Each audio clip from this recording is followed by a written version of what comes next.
तो friends, core Java के इस वीडियो में हम लोग जावा प्रोग्राम के स्टैंडर्ड फॉर्मेट, इसके कंपोनेंट्स के बारे में और जावा प्रोग्राम को कैसे रन कराते हैं इसके बारे में आप लोगों को डिटेल्स में बताएंगे। तो दोस्तों, जावा में ये फॉर्मेट फॉलो होता है। इसमें सबसे पहले है पैकेज और पैकेज नेम, क्लास, क्लास का नेम, फिर क्लास की बॉडी, और क्लास की बॉडी के अंदर हम मेन मेथड को डिक्लेयर करते हैं। तो ये स्टैंडर्ड फॉर्मेट है।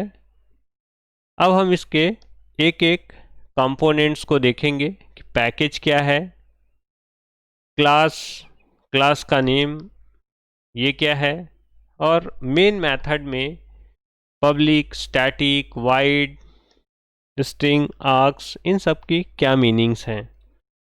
तो चलिए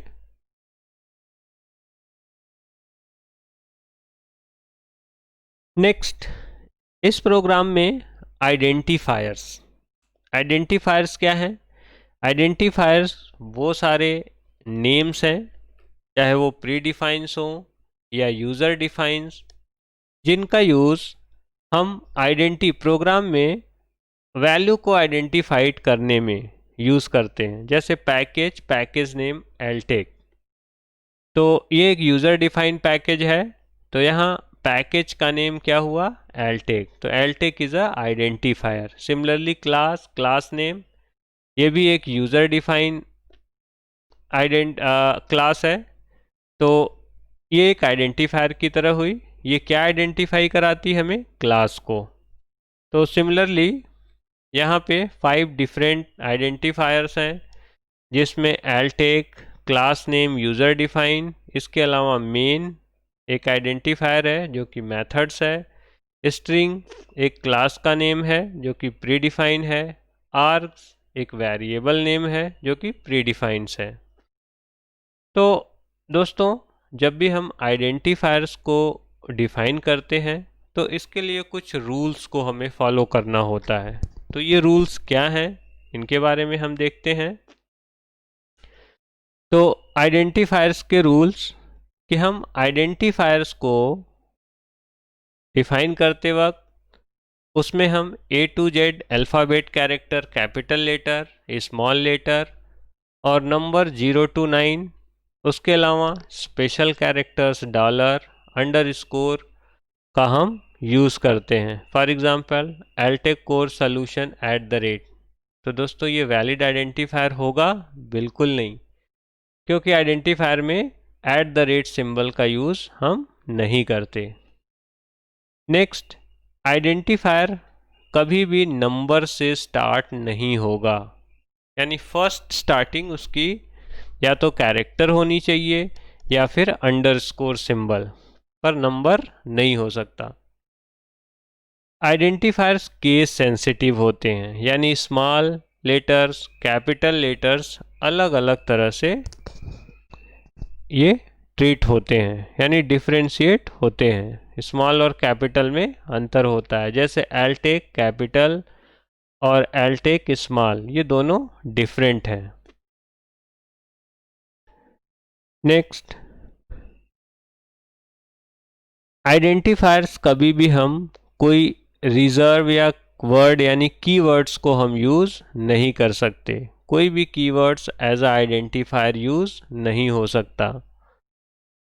for example int while equals to 18, तो यहाँ वाइल जो एज अ आइडेंटिफायर यूज़ हो रहा है ये हम इनवैलिड है। क्यों? क्योंकि वाइल ऑलरेडी एक कीवर्ड है।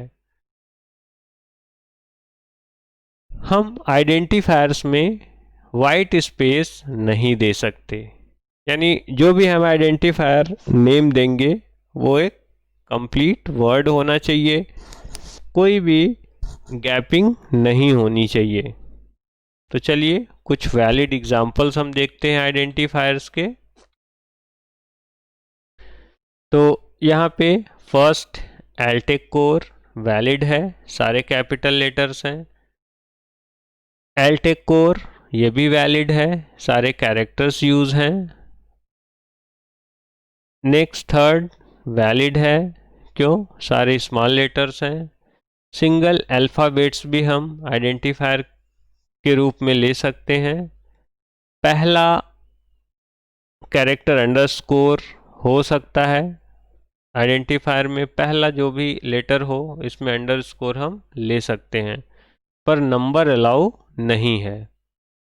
तो इस तरह से लास्ट में आप नंबर ऐड कर सकते हैं। तो दोस्तों आई होप कि आप लोगों को क्लियर हो गया कि किस तरह से हम यूज़र डिफाइंड नेम्स या आइडेंटिफायर्स को हम डिक्लेयर करते हैं, क्या इसके रूल्स हैं। कुछ इनवैलिड केस हैं यहाँ पे। पहला इनवैलिड है क्योंकि यहाँ बीच में वाइट स्पेस है। सेकंड कि स्टार्टिंग जो है नंबर से हुई है इसलिए इनवैलिड है। अब नेक्स्ट पॉइंट को हम लोग देखते हैं। अब इन सारे पार्ट्स को हम एक एक करके डिटेल्स में समझने की कोशिश करेंगे। तो दोस्तों पैकेज पैकेज पैकेज के बारे में हम एक अलग से वीडियो बनाएंगे। पैकेज बहुत ही इम्पोर्टेंट कॉन्सेप्ट है जावा का, और उस वीडियो में हम लोग इसके सारे फीचर्स को देखेंगे कि पैकेज क्या है, प्री डिफाइंड पैकेज क्या होते हैं, यूज़र डिफाइंड पैकेज क्या होते हैं, पैकेज को हम कैसे डिफाइन करते हैं, कैसे पैकेज को हम क्रिएट करते हैं, ये सारे डिटेल्स में हम लोग उस वीडियो में देखेंगे। पर यहाँ हम आपको कुछ ओवरव्यू देंगे जिससे आप पैकेज के कॉन्सेप्ट को आसानी से समझ जाएं। तो जावा का पैकेज क्या है? एक वो फोल्डर है जिसमें एक ही तरह की क्लासेस को, इंटरफेसेस को या सब पैकेज को स्टोर किया जाता है। इसका बेसिक पर्पस जो है कि हम आसानी से अपने डेटा को मैनेज कर सकें और प्रोग्राम में यूज़ कर सकें। जावा में पैकेज बेसिकली दो टाइप के होते हैं, built in package end user defined package. तो जावा की एक रिच लाइब्रेरी है जिसमें हर तरह के क्लासेस डिफाइन है जिसको यूज़र डायरेक्टली यूज़ कर सकता है और आसानी से अपने जावा एप्लीकेशंस को डेवलप कर सकता है। और इसके अलावा यूज़र अपनी ज़रूरत के अकॉर्डिंग पैकेज को क्रिएट कर सकता है जिसको हम यूज़र डिफाइंड पैकेज कहते हैं। तो कुछ बिल्ट इन पैकेज जैसे जावा, लैंग, AWT, जावाएक्स, स्विंग, नेट, आयो, यूटिल, SQL, ये सारे बिल्ट इन पैकेज हैं जो पहले से ही जावा में लाइब्रेरी में डिफाइन है। पैकेज का एडवांटेज, तो Java package is used to categorize the class and interface so that they can be easily maintained। तो जैसा हमने अभी पहले बताया कि अलग अलग टाइप्स के क्लास के कैटेगरी को हम अलग अलग टाइप के पैकेज में बना देते हैं जिससे कि हमें उसे मैनेज करना आसान हो जाता है। Next, Java package provide access protection. तो ये हमें एक्सेस प्रोटेक्शन यानी एक सिमिलर टाइप्स के क्लास एक जगह होने पे हमें उस पे प्रोटेक्शन प्रोवाइड करता है, एक्सेस प्रोटेक्शन, कि जिससे और कोई दूसरा उसे यूज़ न कर पाए या दूसरे प्रोग्राम से वो अफेक्ट न हो। और लास्ट पार्ट कि ये नेमिंग कोलिजन्स को रिमूव करता है। जैसे हम एक ही नाम के बहुत सारे क्लास को क्रिएट कर सकते हैं तो उनके बीच में कोई कॉन्फ्लिक्ट जनरेट ना हो, इसलिए हम उसको अलग नाम के पैकेज में स्टोर कर लेते हैं जिससे कि उनके बीच में डिस्टिंक्शन बना रहे। अब हम जावा पैकेज के स्ट्रक्चर को ज़रा देखेंगे नेक्स्ट पार्ट में। तो देखिए, जैसा कि आप देख पा रहे हैं, जावा एक पैकेज का नाम है, मेन पैकेज। अब इसके अंदर सब पैकेज क्या क्या है, लैंग है, यूटिल, AWT, ये सब पैकेज है। और इन पैकेज के अंदर क्लासेस हैं, जैसे लैंग पैकेज के अंदर system dot class, string dot class, और ये हमारा बाय डिफ़ॉल्ट पैकेज होता है। बाय डिफ़ॉल्ट का मतलब, अगर आप जावा के किसी प्रोग्राम में कोई पैकेज का नाम नहीं देते हैं तो बाय डिफ़ॉल्ट जावा ऑटोमेटिकली इस पैकेज को ऐड करता है, तो इसे हम लोग डिफ़ॉल्ट पैकेज भी कहते हैं। तो आई होप कि आप लोगों को ये बेसिक कॉन्सेप्ट समझ में आ गया। इन सारे कॉन्सेप्ट को फ्रेंड्स आप नोट ज़रूर करते जाएंगे, ये आप लोगों के लिए काफ़ी यूजफुल होगा। नेक्स्ट फ्रेंड, पैकेज के बाद क्लास। क्लास ऑब्जेक्ट के बारे में दोस्तों हमने वीडियोस में अपनी एक वीडियो में एक्सप्लेनेशन किया हुआ है, और जिस किसी को अगर क्लास ऑब्जेक्ट के बारे में दिक्कत है वो उस वीडियो को आप देख सकते हैं, जिसका लिंक हमने इस वीडियो के डिस्क्रिप्शन में ऐड कर दिया है। तो क्लास बॉडी में बेसिकली 5 डेटा मेंबर्स होते हैं, जिनको instance variable, static variable, constructor, instance block और स्टैटिक ब्लॉक कहते हैं। तो ये डेटा मेंबर्स हैं। Next, main method. Main method जैसा कि दोस्तों आप देख रहे हैं, रेड कलर से हमने यहाँ मेंशन किया है, पब्लिक, स्टैटिक, वाइड, मेन। इन सब का क्या मीनिंग्स है ये हम आपको यहाँ बताएंगे। मेन, मेन एक मेथड है। मेन एक मेथड है जिसका रिटर्न टाइप वाइड होता है। क्यों? क्योंकि मेन मेथड से हम कुछ भी रिटर्न नहीं कराते, इसलिए इसका रिटर्न टाइप हम यहाँ वाइड रखते हैं। नेक्स्ट, मेन मेथड चूंकि पूरे प्रोग्राम एग्जीक्यूशन के दौरान एक ही बार एग्जीक्यूट होता है, इसलिए इसकी वैल्यू फिक्स होती है, इसलिए हम इसे स्टैटिक टाइप से डिक्लेयर करते हैं। हमने इंस्टेंस और स्टैटिक वेरिएबल के बारे में क्लास ऑब्जेक्ट की वीडियो में डिटेल्स में बताया हुआ है, तो इसका टाइप स्टैटिक होता है। जैसे कि स्टैटिक में यहाँ पे लोकेशन एक बार एलोकेट होती है जो कि चेंज नहीं होती। नेक्स्ट, क्योंकि main method is used by all the classes of Java program, so its access modifier must be public। क्योंकि मेन मेथड जावा की सारी क्लासेस यूज़ करती हैं, इसलिए इसकी एक्सेस परमिशन हम पब्लिक रखते हैं। और नेक्स्ट, जिस क्लास में मेन मेथड डिक्लेयर होता है, हम अपने प्रोग्राम को सेव करते वक्त उसी क्लास का नाम .java एक्सटेंशन के साथ यूज़ करते हैं। तो इन सारे कंपोनेंट्स के बारे में दोस्तों आप लोगों को क्लियर हो गया होगा।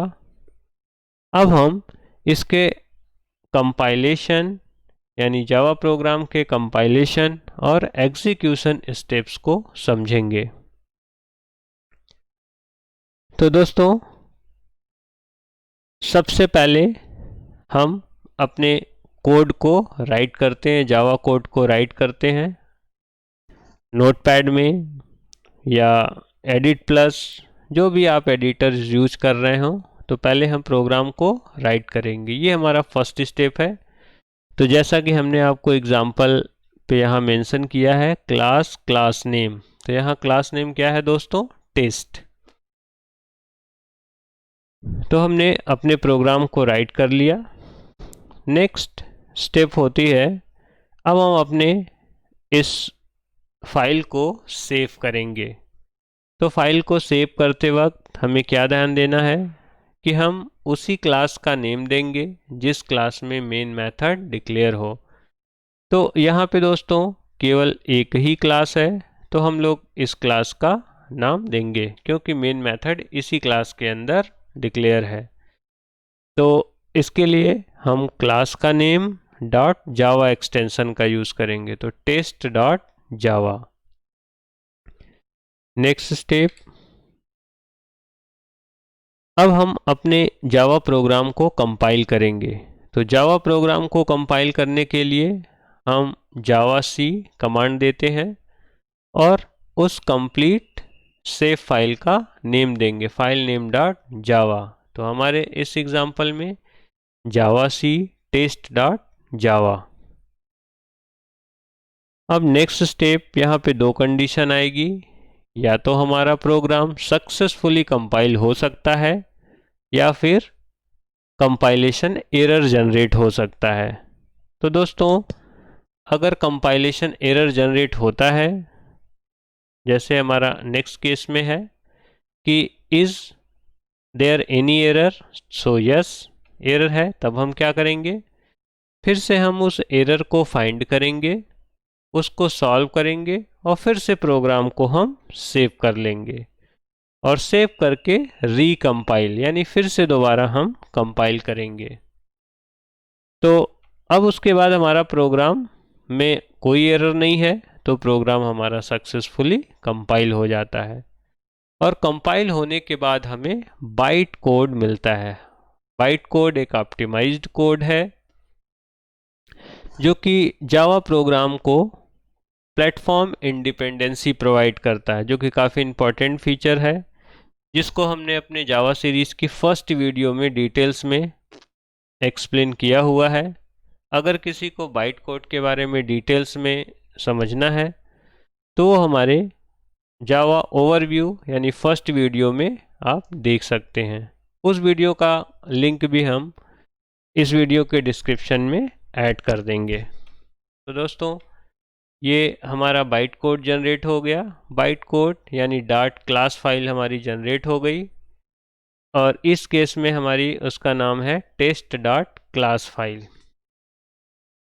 अब हम इस क्लास फाइल को एग्जीक्यूट करेंगे। एग्जीक्यूट करने के लिए हम कमांड देते हैं जावा क्लास नेम। तो हमारे इस केस में जावा टेस्ट, और इंटर करते ही हमें डिज़ायर्ड रिज़ल्ट डिस्प्ले हो जाएगा। तो इस तरह से दोस्तों, ये हमारा कंप्लीट एग्जीक्यूशंस का प्रोसेस है। तो फर्स्ट प्रोसेस, हम अपने कोड को राइट करेंगे। सेकंड में उस फाइल्स को सेव करेंगे क्लास नेम के साथ और डॉट जावा एक्सटेंशन के साथ, और फिर अपने प्रोग्राम को कंपाइल करेंगे। कंपाइलेशन सक्सेसफुल है तो डॉट क्लास फाइल जनरेट होगी। अगर कंपाइलेशन एरर है तो हम उस एरर को फिर से करेक्ट करेंगे और रिकम्पाइल करेंगे। फिर नेक्स्ट हम अपने जावा प्रोग्राम को एग्जीक्यूट करेंगे और हमें डिज़ायर रिज़ल्ट मिल जाएगा। तो दोस्तों, इस वीडियो में हम लोगों ने देखा कि जावा प्रोग्रामिंग के लिए क्या बेसिक हार्डवेयर और सॉफ्टवेयर की रिक्वायरमेंट है। जावा प्रोग्राम में हम सॉफ्टवेयर को किस तरह से और कहां से जेडीके सॉफ्टवेयर को डाउनलोड कर सकते हैं। नेक्स्ट पार्ट में हम लोगों ने देखा कि टेम्परेरी और परमानेंट हम पाथ की सेटिंग कैसे करते हैं,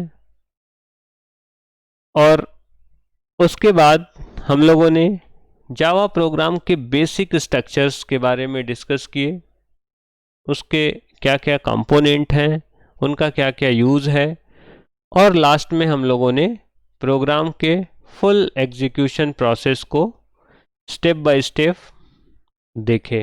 तो आई होप कि आप लोगों को ये अच्छी तरह से समझ में आ गया होगा। दोस्तों, किसी को अगर कहीं पे प्रॉब्लम है तो वो प्लीज़ हमें राइट करिए, कमेंट करिए, हम आप लोगों का जवाब विदिन 24 आवर्स में देने की कोशिश करेंगे। So friend, thanks for watching video. Please like and subscribe, and don't forget to press bell icon to get the latest video information. Thank you.